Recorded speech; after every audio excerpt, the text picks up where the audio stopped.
संभल में जामा मस्जिद का सर्वे करने जैसे ही सर्वे की टीम आज पहुंची, उस पर पथराव हो गया, जिसके बाद हंगामा करने वालों ने आगजनी भी की।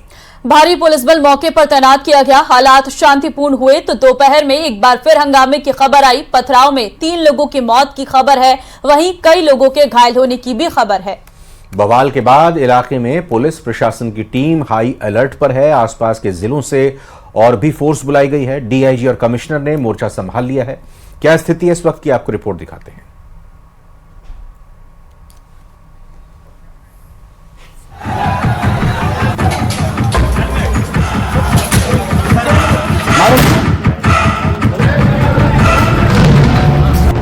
संभल में जामा मस्जिद में सर्वे से नाराजगी के बाद बवाल काफी बढ़ गया।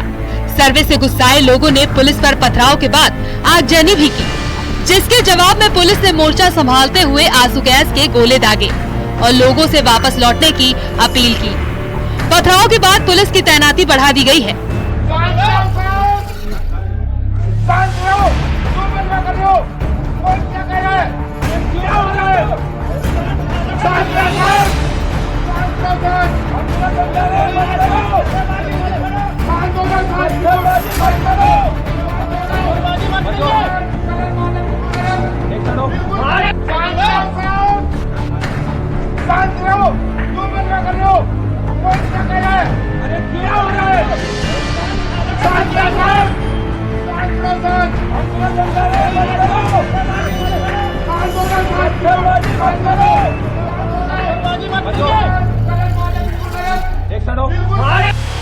वहीं दूसरी तरफ जामा मस्जिद में आज सर्वे करने के बाद टीम वापस लौट गई।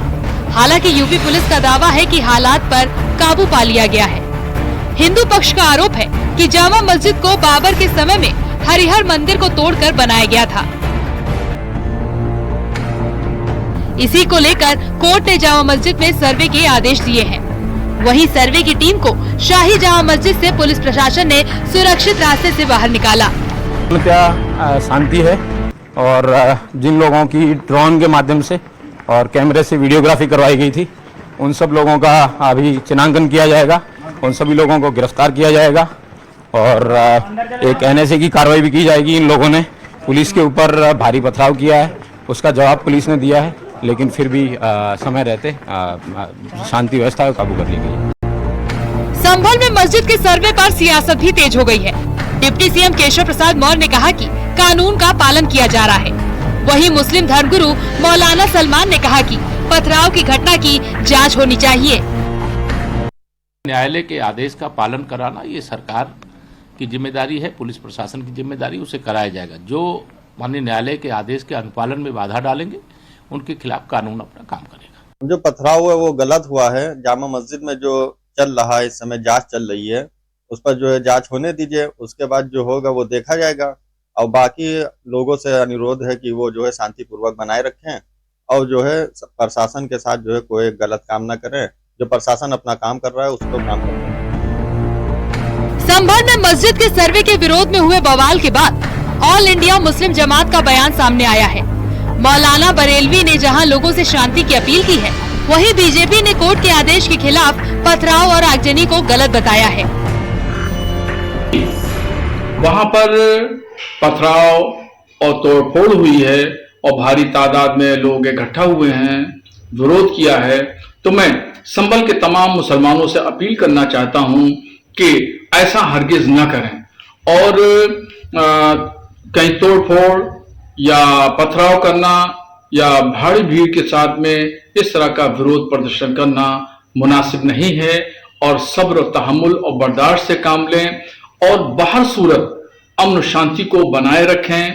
कोर्ट के आदेश पर संभल में जामा मस्जिद के सर्वे के लिए कोर्ट कमिश्नर की टीम पहुंची थी और कोर्ट कमिश्नर की टीम पर इस प्रकार से पथराव करना यह निश्चित तौर पर यह दर्शाता है कि आपका संविधान में विश्वास नहीं है, देश की न्यायपालिका में विश्वास नहीं है, कानून व्यवस्था में विश्वास नहीं है। यह मुगलिया सल्तनत का दौर नहीं है जहां आप जोर दबाव के आधार पर किसी प्रकार की कार्रवाई कर सकते हैं। लोकतांत्रिक तरीके से आपको न्यायपालिका में विश्वास करके अपील करके अगर किसी प्रकार की आपत्ति है तो ऊपरी अदालत में जाना चाहिए, लेकिन अगर कोई बल प्रयोग करके अगर किसी प्रकार का कब्जा स्थापित करने का प्रयास कर रहा है तो यह स्वीकार नहीं हो सकता। संभल की घटना को लेकर अखिलेश यादव का बड़ा आरोप है। अखिलेश का कहना है कि संभल में जानबूझकर माहौल खराब किया जा रहा है। जब सर्वे हो गया था फिर आज सर्वे क्यों हुआ? सर्वे हो चुका था, चुनाव के चर्चा न हो पाए, हमारी आपकी प्रेस गड़बड़ा जाए, इसलिए जानबूझ करके सुबह सर्वे की टीम भेजी है जिससे माहौल खराब हो जाए, कोई चुनाव पर चर्चा न कर सके। संभल में बवाल पर पूर्व कांग्रेस नेता आचार्य प्रमोद कृष्णम का कहना है कि कोर्ट के फैसले का सम्मान करना चाहिए। बवाल के लिए उन्होंने एसपी के कुछ नेताओं को जिम्मेदार बताया। संभल में जो दंगा होने के आसार नजर आ रहे हैं, उनके पीछे समाजवादी पार्टी के कुछ नेता हैं। समाजवादी पार्टी के कुछ नेता दंगाइयों के साथ खड़े हैं, वो दंगाइयों को उकसाने का काम कर रहे हैं। मैं योगी आदित्यनाथ जी से और उत्तर प्रदेश के डीजीपी से ये मांग करता हूं कि ये जो साजिश करने वाले लोग हैं, इनके खिलाफ सख्त से सख्त कार्रवाई की जाए। कांग्रेस नेता इमरान मसूद ने कहा कि वर्शिप एक्ट को दरकिनार किया जा रहा है, सुप्रीम कोर्ट को संज्ञान लेना चाहिए, कानून सबके लिए बराबर है। उसके अंदर बिल्कुल क्लियर था, उसको दरकिनार कर निचली अदालतें इस प्रकार की सुनवाई कर रही। सुप्रीम कोर्ट को स्वतः संज्ञान लेना चाहिए, कानून सबके लिए बराबर है और कानून का पालन होना चाहिए। वहीं बीएसपी अध्यक्ष मायावती ने संभल की घटना को लेकर सरकार पर सवाल खड़े किए हैं। उन्होंने कहा कि तनाव के चलते बाद में सर्वे कराया जाना चाहिए था।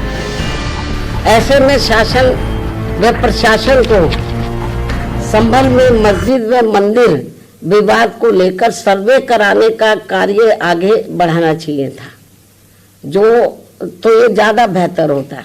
लेकिन ऐसा ना करके जो आज वहां सर्वे के दौरान जो कुछ भी बवाल हुआ है, हिंसा हुई है, तो उसके लिए यूपी का शासन व प्रशासन पूरी तरह से जिम्मेवार है। ये अति निंदनीय है। संभल में जामा मस्जिद केस में हिंदू पक्ष के वकील विष्णु शंकर जैन का कहना है कि एडवोकेट कमिश्नर का सर्वे पूरा हो गया है, सर्वे की वीडियोग्राफी की गई है। एडवोकेट कमिश्नर अब कोर्ट में अपनी रिपोर्ट पेश करेंगे। जो फीचर्स हैं, जितनी चीजें हैं, उसकी वीडियोग्राफी फोटोग्राफी हो चुकी है एडवोकेट कमीशन महोदय द्वारा, और अब ये सर्वे पूर्ण हो चुका है। और अब 29 नवंबर को जो इस केस की तारीख निर्धारित है, मुझे ऐसी आशा है कि एडवोकेट कमिश्नर महोदय अपनी रिपोर्ट कोर्ट के समक्ष प्रस्तुत करेंगे। यूपी के संभल में मस्जिद के सर्वे के दौरान हुए बवाल पर डीजीपी प्रशांत कुमार का कहना है कि कुछ अराजक तत्वों ने पुलिस पर पथराव किया। संभल में हालात अभी नियंत्रण में है। संभल में बवाल करने वालों पर एनएसए लगेगा और कड़ी कानूनी कार्रवाई की जाएगी। न्यूज़ 18 के लिए ब्यूरो रिपोर्ट।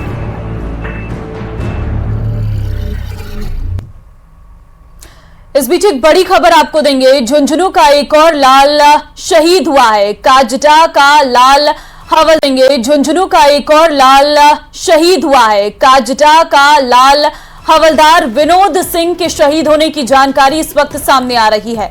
आपको बता दें कि हवलदार विनोद सिंह मणिपुर में तैनात थे। सोमवार शाम को उनका पार्थिव शरीर जयपुर आएगा। 26 नवंबर को पार्थिव शरीर सड़क मार्ग से काजड़ा गांव पहुंचेगा। हवलदार विनोद सिंह की शहादत की खबर से गांव में माहौल गमगीन है। हवलदार विनोद सिंह साल 2004 में सेना में भर्ती हुए थे और मणिपुर में उन्हें शहादत मिली है। झुंझुनू का एक और शहीद हुआ है जवान काजड़ा का लाल। हवलदार विनोद सिंह झुंझुनू देश का वो जिला जहां पर सबसे ज्यादा सैनिक सेना में काम करते हैं।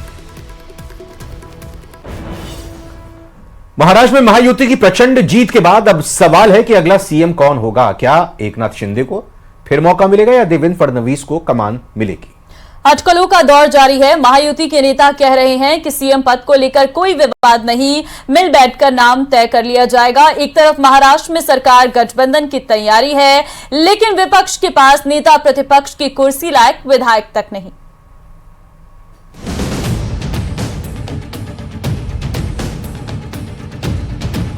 देवेंद्र फडणवीस, एकनाथ शिंदे या फिर कोई और? महाराष्ट्र चुनाव में महायुति गठबंधन की प्रचंड जीत के बाद ये सवाल हर कोई पूछ रहा है। महाराष्ट्र का अगला मुख्यमंत्री कौन? चुनाव में महायुति के सामने महाविकास अघाड़ी पूरी तरह से पस्त हो गया। शरद पवार, उद्धव ठाकरे और राहुल गांधी के नेतृत्व वाला MBA 50 सीटों पर सिमट कर रह गया। अब जब चुनावी नतीजे साफ हो गए हैं, तो सबसे बड़ा सवाल है कि महाराष्ट्र का मुख्यमंत्री कौन होगा। महायुति गठबंधन में बीजेपी सबसे बड़ी पार्टी है और बीजेपी को मिली सीटों को देखकर फडणवीस कैंप एक्टिव हो चुका है। बीजेपी की तरफ से देवेंद्र फडणवीस का नाम मुख्यमंत्री पद के लिए आगे बढ़ाया जा रहा है, तो एकनाथ शिंदे भी आसानी से मानने को तैयार नहीं। हालांकि एकनाथ शिंदे से लेकर देवेंद्र फडणवीस कह रहे हैं कि मुख्यमंत्री पद को लेकर कोई विवाद नहीं है। हमारी तीनों पार्टियां बैठेगी, हमारे जैसे आपको बताते हैं, जैसे हमने सीटों का बंटवारा हुआ, हमें कोई मतभेद हमारे में नहीं थे, आज भी कोई मतभेद नहीं है। हम हमारे वरिष्ठ और हम लोग बैठकर उसके ऊपर निर्णय। सीएम पद के ऊपर कोई भी विवाद यहाँ नहीं होने वाला, क्योंकि पहले दिन से ये तय है कि चुनाव जब संपन्न होगा तो चुनाव के बाद तीनों पार्टियां मिलकर इसको तय करेगी। हमारे नेता आदरणीय होम मिनिस्टर साहब ने प्रेस कॉन्फ्रेंस में ये बहुत स्पष्ट शब्दों में बताया है कि चुनाव के बाद तीनों पार्टियां बैठेगी और इसका निर्णय करेगी।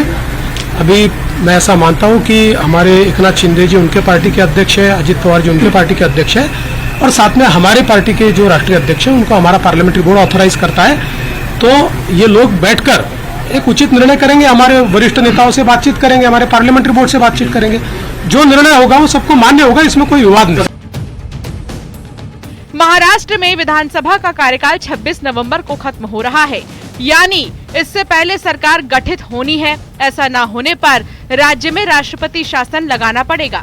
ऐसे में मुख्यमंत्री का नाम तय करना बहुत जरूरी है।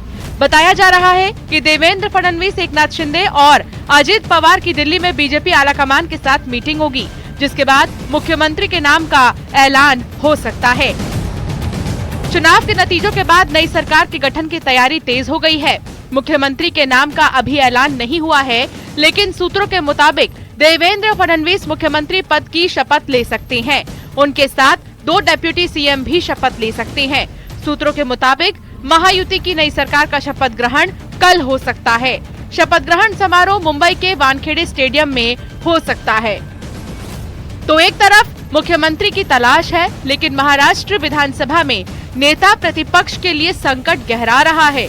नेता प्रतिपक्ष चुनने के लिए किसी भी पार्टी के पास 10% सीट होनी चाहिए, यानी विपक्ष में बैठे किसी दल के पास 288 में कम से कम 29 सीटें होनी चाहिए, तभी नेता प्रतिपक्ष की कुर्सी मिल सकती है। लेकिन विधानसभा चुनाव के नतीजों में महाविकास अघाड़ी की 3 पार्टी कांग्रेस, शिवसेना, यूपीटी और एनसीपी शरद चंद्र पवार में कोई भी पार्टी 10% यानी 29 सीटें भी नहीं जीत पाई है, जिसकी वजह से महाराष्ट्र में विपक्ष का नेता चुन पाना मुश्किल नजर आ रहा है।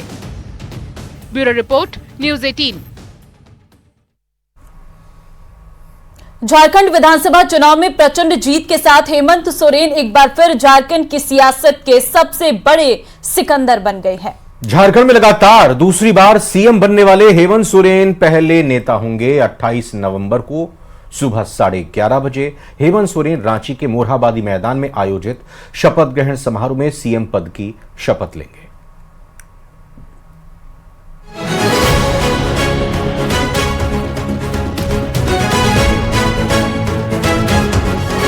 सरकार से इस्तीफा देते हुए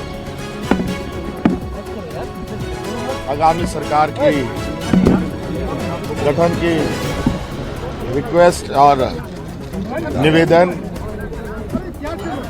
और दावा हम लोगों ने पेश किया है।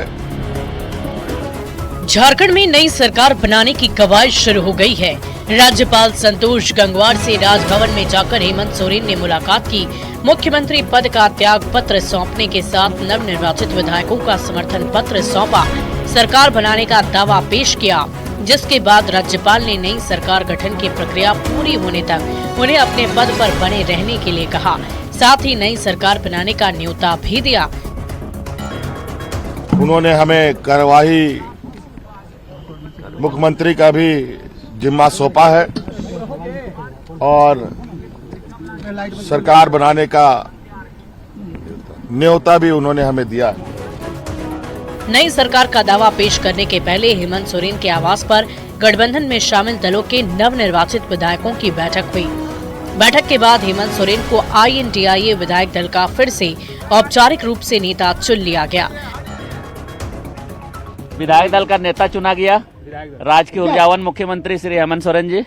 हमें ढेर सारी शुभकामनाएं देते हैं और झारखंड के सारे मतदाता आम जनता को मैं विशेष रूप से उनका आभार करता हूं कि इस बार 2024 के चुनाव में इंडिया गठबंधन को पुण्य जनादेश दिया है। इसके लिए बहुत बहुत बधाई। शपथ 28 तारीख को हो रही है मोरहाबादी मैदान रांची में। 28 नवंबर को सुबह 11:30 बजे नई सरकार का शपथ ग्रहण समारोह होगा। रांची के ऐतिहासिक मोरहाबादी मैदान में शपथ ग्रहण समारोह का आयोजन किया जाएगा, जिसमें शामिल होने को लेकर कांग्रेस के राष्ट्रीय अध्यक्ष मल्लिकार्जुन खड़गे और लोकसभा में नेता प्रतिपक्ष राहुल गांधी, सोनिया गांधी, प्रियंका गांधी, आरजेडी अध्यक्ष लालू प्रसाद, तेजस्वी यादव, अरविंद केजरीवाल, ममता बनर्जी, अखिलेश यादव सहित इंडिया अलायंस के कई मुख्यमंत्री और वरिष्ठ नेताओं को न्योता दिया गया है। 28 तारीख को शपथ समारोह का कार्यक्रम तय किया जा रहा है। झारखंड के गठन के बाद से ऐसा पहली बार हुआ जब सत्ताधारी गठबंधन में लगातार दूसरी बार जीत हासिल कर ली हो। हेमंत सोरेन चौथी बार मुख्यमंत्री पद की शपथ लेंगे। साथ ही झारखंड में लगातार दूसरी बार सीएम बनने वाले हेमंत सोरेन पहले नेता भी बनेंगे। न्यूज़ 18 के लिए रांची से ओम प्रकाश और अविनाश कुमार की रिपोर्ट।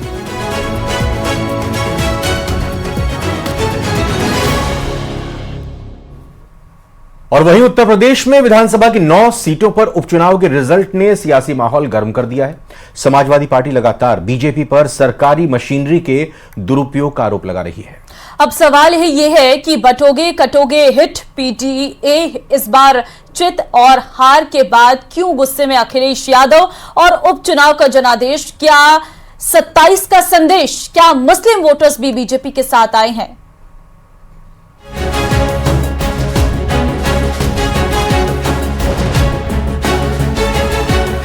यूपी में उपचुनाव के नतीजों ने साफ कर दिया कि योगी का मैजिक पूरी तरह से बरकरार है। महज 5 महीने में ही योगी ने गेम चेंज कर दिया। सीएम योगी के बटोगे कटोगे के नारे का असर दिखा, तो वहीं अखिलेश का पीडीए फैक्टर फ्लॉप साबित नजर आया। बीजेपी ने जहां 9 में से 7 सीट पर जीत हासिल की, वहीं एसपी सिर्फ 2 सीट पर सिमट गई। एसपी ने आरोप लगाया है कि रिवॉल्वर के दम पर चुनाव कराया गया, वरना बीजेपी की हार होती। चुनाव तानाशाही और लोकशाही के बीच हुआ। तानाशाही का सोच क्या होती है, तानाशाही का आचरण क्या होता है, वही सदाचार के आधार पर ये चुनाव हुआ। और लोगों को डरवा कर रिवॉल्वर के बल पर और अधिकारियों को पूरी तरह से पुलिस के लोगों ने लोगों के वोट को छोड़ा है, डाला है और लोगों को भगाने का काम किया है। उपचुनाव में मिली हार के बाद अखिलेश ने बीजेपी पर बड़ा हमला बोला है। अखिलेश यादव ने बीजेपी पर चुनाव में गड़बड़ी का आरोप लगाया है। वहीं बीजेपी प्रदेश अध्यक्ष भूपेंद्र चौधरी ने पलटवार कर कहा कि उपचुनाव में मिली हार से अखिलेश हताश है। समाजवादी पार्टी जब हारती है तो ईवीएम पर आरोप लगाती है। एसपी की दुकान अब बंद होने वाली है। जिस समय निष्पक्ष जांच होगी और तमाम वीडियोज जो या सीसीटीवी के माध्यम से जो रिकॉर्डिंग होती है बूथ की, जब उसकी सच्चाई सामने आएगी तो पता लगेगा कि वोटर्स ने वोट नहीं डाला। वो वहां के कौन वोटर बन गए ये भी किसी को नहीं पता। बूथ के अंदर किसने वोट डाला किसी की जानकारी नहीं है। एक कहावत है, नाचना जाने आंगन टेढ़ा। जब जनता इनके खिलाफ जनादेश देती है तो समाजवादी पार्टी और विपक्ष के लोग तुरंत ईवीएम पर प्रश्न उठाने लगते हैं, संवैधानिक संस्थाओं को लांछित करते हैं। और आज की स्थिति है कि ईवीएम की छोड़िए, पोस्टल बैलेट में भी ये लोग धूल चाट रहे हैं। यूपी में हुए उपचुनाव में एसपी को बड़ा नुकसान हुआ है। इस उपचुनाव में एसपी ने अपनी जीती हुई सीटें भी गंवा दी है। एसपी का गढ़ माने जाने वाली कुंदर की सीट पर तो एसपी की जमानत तक जब्त हो गई। कुंदरकी और मीरापुर सीट पर बीजेपी की शानदार जीत के बाद बीजेपी का कहना है कि उन्हें मुस्लिम समाज का समर्थन मिला है। एसपी का पीडीए फॉर्मूला धराशायी हो गया। डिप्टी सीएम केशव प्रसाद मौर्य ने दावा किया कि बीजेपी 2027 का विधानसभा चुनाव भी जीतेगी। सीसामऊ तो समाजवादी पार्टी जीत गई, जिससे हमें विश्वास है कि 2027 के विधानसभा चुनाव में उसे हम लोग फिर से जीतेंगे। और करहल, जहां हम इस बार कमल खिलाते खिलाते थोड़े अंतर से चूक गए, वहां पर भी विजय श्री भारतीय जनता पार्टी 2027 में प्राप्त करेगी। कुंदरकी और मीरापुर में एक ऐतिहासिक चमत्कार जनता ने विशेष तौर से जिन यदुवंशियों को और जिन मुस्लिम तुष्टीकरण की राजनीति करते हुए जिन मुसलमानों को अपना बंधुआ वोट बैंक सपा समझती थी, वह वोट बैंक भी भाजपा प्रत्याशी हमारे ठाकुर रामवीर सिंह जी और मिथिलेश पाल जी के पक्ष में मतदान किया और दोनों सीटें वह भी बड़े अंतर से जीता। और इसी के साथ न्यूज 18 प्राइम में फिलहाल खबरों का सिलसिला यहीं थमता है। एक ब्रेक का वक्त हुआ। ब्रेक के बाद देखिए 20 मिनट 20 खबर। नमस्कार।